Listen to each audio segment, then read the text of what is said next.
Hello students. बच्चों, आज हमने जो मेन टॉपिक करना है वो है नेशनल इनकम और उसके related aggregates. But in aggregates को अंडरस्टैंड करने से पहले आपको ये तीन कॉन्सेप्ट को अंडरस्टैंड करना बहुत ज़रूरी है। और ये जो दो कॉन्सेप्ट हैं वो ऑलरेडी हम कर चुके हैं। आज हम तीसरी कॉन्सेप्ट को करेंगे, बट उससे पहले इन दोनों कॉन्सेप्ट्स को रिकॉल करना भी ज़रूरी है। तो आपको याद होगा बच्चों, इससे पहले वाले चैप्टर में, प्रीवियस चैप्टर में हमने एक ग्रॉस इन्वेस्टमेंट और दूसरी नेट इन्वेस्टमेंट पढ़ी थी। तो जो ग्रॉस और नेट कॉन्सेप्ट है उनमें डिफरेंस क्या होता है बच्चों? जो ग्रॉस इन्वेस्टमेंट या कह लो, कोई भी ग्रॉस डोमेस्टिक प्रोडक्ट कह लो, कोई भी whatever concept is there, but ग्रॉस होनी अगर है तो ग्रॉस में डेप्रिसिएशन इंक्लूडेड होता है। और जो नेट कॉन्सेप्ट होती है उसमें डेप्रिसिएशन इंक्लूडेड नहीं होता। आपको याद होगा पिछले चैप्टर में हमने ग्रॉस इन्वेस्टमेंट की थी, क्या बताया था?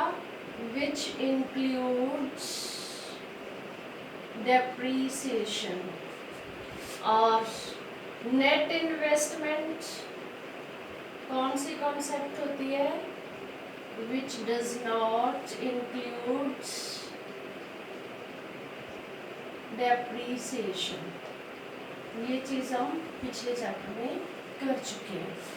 सो ग्रॉस इन्वेस्टमेंट में डेप्रिसिएशन होती है और नेट में डेप्रिसिएशन नहीं होती।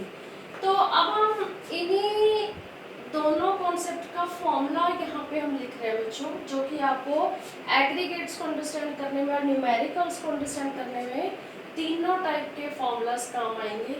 तो ग्रॉस इन्वेस्टमेंट या कोई भी ग्रॉस कॉन्सेप्ट अगर हम निकाल रहे हैं और नेट कॉन्सेप्ट जो है वो हमें गिवन है, तो उसमें हम क्या करेंगे बच्चों? डेप्रिसिएशन ऐड कर देंगे।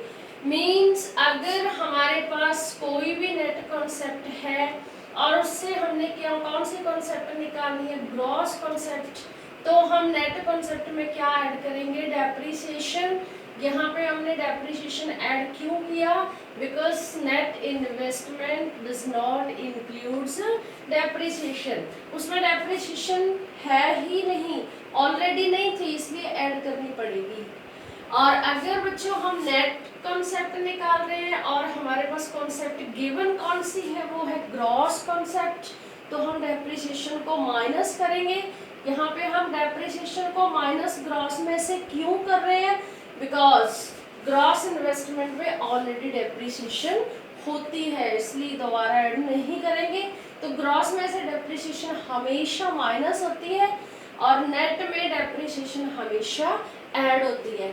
तो ये कॉन्सेप्ट आपने दोबारा से पढ़ना है इन एग्रीगेट्स को अंडरस्टैंड करने से पहले। हाँ जी, अब आ जाओ next, national and domestic concept. ये तो जस्ट अभी किया हमने, इससे पहले वाली वीडियो में। हाँ जी, नेशनल इनकम, चाहे आप नेशनल प्रोडक्ट लिखो, उसको हम कैलकुलेट कर रहे हैं और हमारे पास गिवन कौन सी कॉन्सेप्ट है बच्चों? डोमेस्टिक। मीन्स डोमेस्टिक इनकम दी हुई है, तो हम इसमें नीफा ऐड करेंगे। नीफा ऐड क्यों करेंगे? क्योंकि डोमेस्टिक इनकम में नीफा नहीं होता, इसलिए ऐड किया। और अगर हम डोमेस्टिक इनकम या डोमेस्टिक प्रोडक्ट कैलकुलेट कर रहे हैं और हमें दे क्या रखा है? नेशनल इनकम गिवन है बच्चों, तो उसमें से नेशनल में से हम नीफा को माइनस करेंगे। क्यों करेंगे? बिकॉज नेशनल में ऑलरेडी नीफा इंक्लूडेड होता है।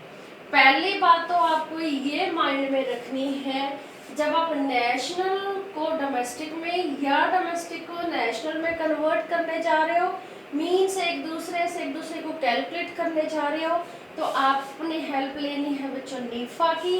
और अगर आप ग्रॉस नेट को एक दूसरे में कन्वर्ट करने जा रहे हो तो डेप्रिसिएशन की हेल्प लेनी है।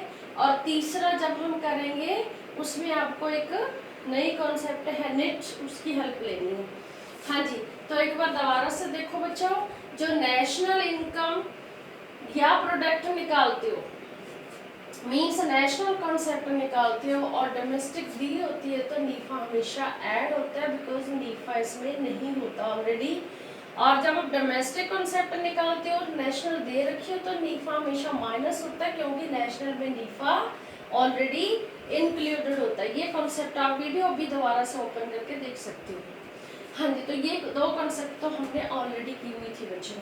नेक्स्ट तीसरे कॉन्सेप्ट पे आ जाओ बच्चों, market price and factor cost. एक होती है मार्केट प्राइस।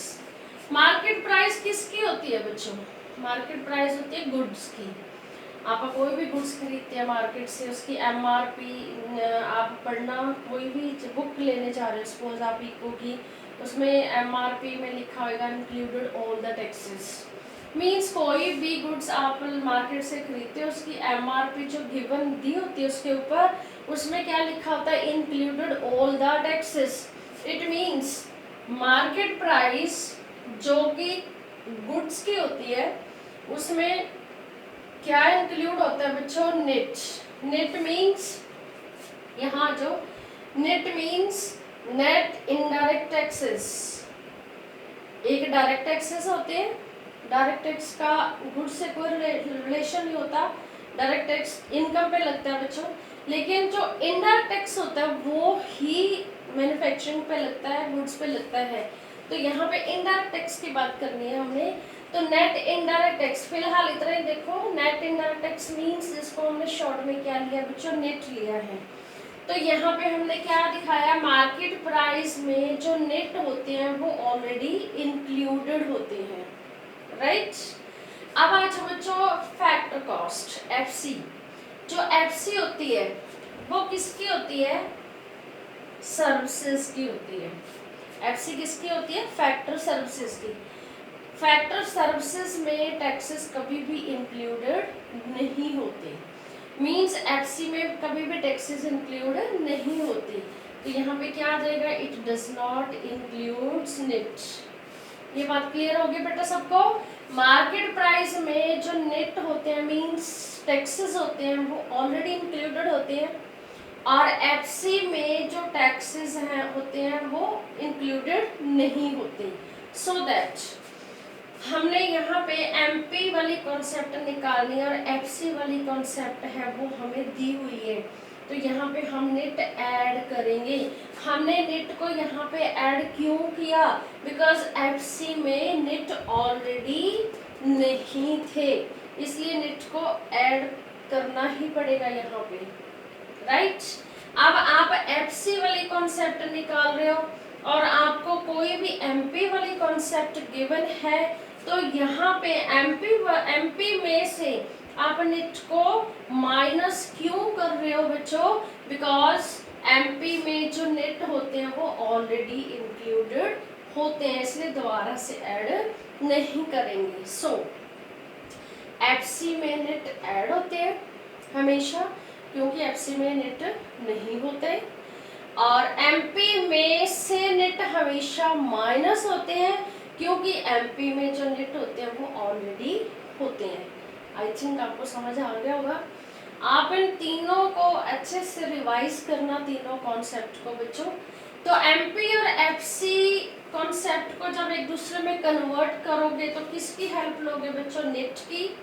नेशनल को डोमेस्टिक में एक दूसरे में कन्वर्ट करोगे तो नीफा की हेल्प लोगे, और ग्रॉस नेट को एक दूसरे में कन्वर्ट करोगे तो डेप्रीसिएशन की हेल्प लोगे। इन दोनों की डिटेल हम ऑलरेडी कर चुके हैं, और आज वाले टॉपिक में हमने एमपी और एफसी में जो नेट को यूज किया है, नेट को आगे थोड़ा सा और देखो।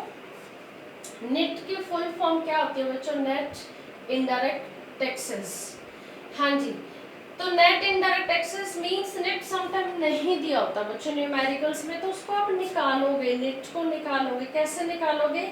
आपको इनडायरेक्ट टैक्सेस दिया होगा, उसमें से सब्सिडी माइनस कर दोगे, और कई बार इनडायरेक्ट टैक्सेस की बजाय उसकी एग्जांपल्स दी होती है बच्चों, तो आप उन एग्जांपल्स को ध्यान से देखना। कहीं आप सोच लो इनडायरेक्ट टैक्सेस तो नहीं दिया और इनको आप छोड़ दो, नहीं। तो उसमें मेनली जीएसटी, जो कि अब जो न्यू इनडायरेक्ट टैक्सेस का नेम है जीएसटी, वो दिया हो सकता है। Excise duty, import duty, sales tax, production tax, ये सारे जो एग्जांपल्स हैं वो किसके हैं बच्चों, इनडायरेक्ट टैक्सेस के। सब्सिडी आपको दी होगी, उसमें से इनडायरेक्ट टैक्सेस में से सब्सिडी माइनस कर दोगे तो आपके पास क्या निकल आएगा बच्चों, नेट निकल आएगा। तो उसको आगे आपने देख के प्लस करना है, कब ऐड करना है, कब उसको माइनस करना है।